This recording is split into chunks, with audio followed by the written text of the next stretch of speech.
my witches. I'm grateful you joined me today in our quest to unravel the mysteries of dark magic. Come on in, and we'll begin our journey, if you dare.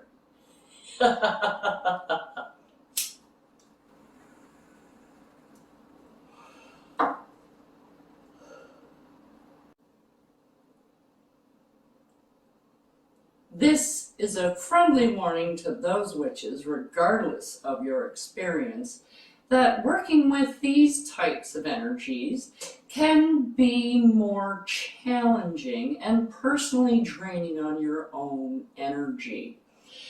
The deities, as well, on this side of the fence, tend to be a bit more demanding and less forgiving.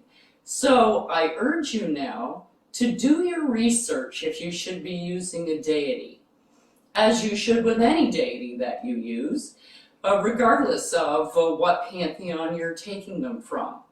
If you have any doubts or reservations or fears about anything that you see, I suggest that you wait until you feel more confident until you try one of these spells. So now that that's covered, let's play. Blessed be my witches. Crone Alone here, and I'm grateful you decided to join me today on this journey into dark magic from my perspective and my experience. Come participate in the casting of curses, the making of mojo bags, and the preparation of poppets. So light your candles and let's begin.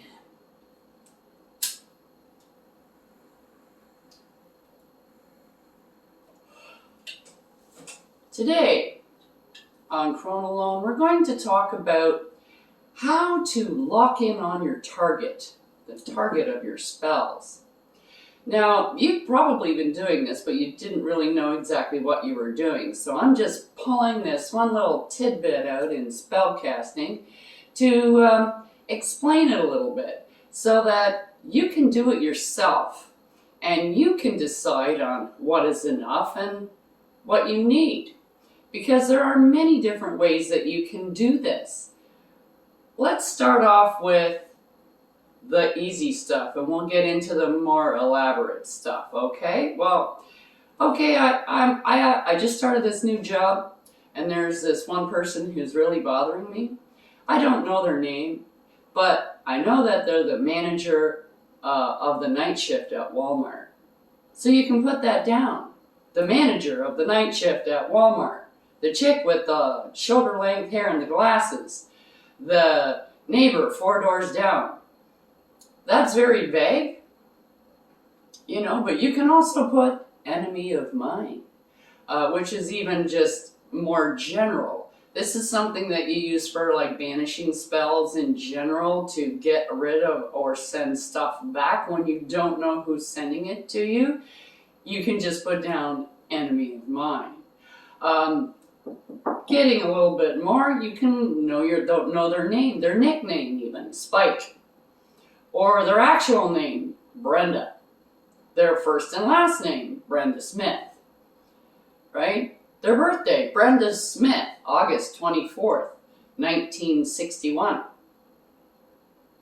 Okay? The more information you have about your target, the better your spell is going to work. Because it's like giving somebody, oh, well, if you go down the street till you hit the big red barn and you turn left and you go down to that big oak tree that kind of got hit by the lightning, you won't miss it. Those are directions, sure, but they're a little vague. It's a little bit different when you say, okay, go down and you turn left on Smith Street North, not Smith Street South, and you go about 2 kilometers or so. That's a little bit more specific. This is what we're talking about. The more you can zero in on your target, the better your spell is going to work. So the more information you can get about your target, the better your spell is going to work. Now you can get down to their name, their full name, their Christian name, their name before they got married, their maiden name if they changed it, their mother, where they lived, their street address, things like that. But that's all outside of them. If you have something of them, it's even better. Handwriting. Doesn't matter what it was. If it is their handwriting and you know for sure it's their handwriting, you can use that because they did it. Their fingerprints are on that piece of paper. Or their Tim Hortons cup. You tear off the lid where they were drinking from. Nail clippings, hair, Band-Aids would be the best because it's got blood on it. Blood magic is just the fiercest magic there is. Then you can get down to things like Kleenexes, spit, things like that. And then you get to the nastier stuff like urine that you can use in a lot of spells. But people go, a little bit hesitant to go that far. And then you have blood. Blood is... But you have to poke yourself. It's not like you can bleed on command. So it's hard to get blood from people and use blood in blood magic. That's why blood magic is mostly used, not exclusively used, by women because they menstruate. So menstrual blood is used in a lot of magic. Blood magic, because you don't have to harm yourself to get this stuff. You just kind of have to wait and save it. So those are all the ways that you can lock in on your target. You can also use it in your own magic to send stuff out with more power. So if you're doing magic for yourself, and you're sending out power, you can put your blood in it or parts of you in it to add more oomph to it, saying like, this is my energy, this is my blood, this is my life in this spell, and send it out. It has more power. These are all different ways that you can use to lock in on your target. If it's your family member, like if you're doing a healing spell, etc., it's better, like if they have some kind of a respiratory problem or stomach issues, if you could get samples of those, then you can kill what is afflicting them because you're giving it to the powers that be, saying that this is the problem, please help me get rid of it.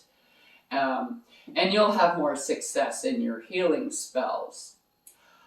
Well, that's all for today. I just thought I'd kind of throw that in there before we start with our hexes and curses, because it's very important, especially if you're doing negative kind of magic, to actually get the right target. You would not want your spell to go awry and inflict something on somebody else that is an innocent bystander. We don't want anything happening like that. So always keep in mind that these little tidbits of information will help you to make sure that you're getting the right person when you're sending out your magic. And it'll also work a lot better for you. That being said, have a nice day.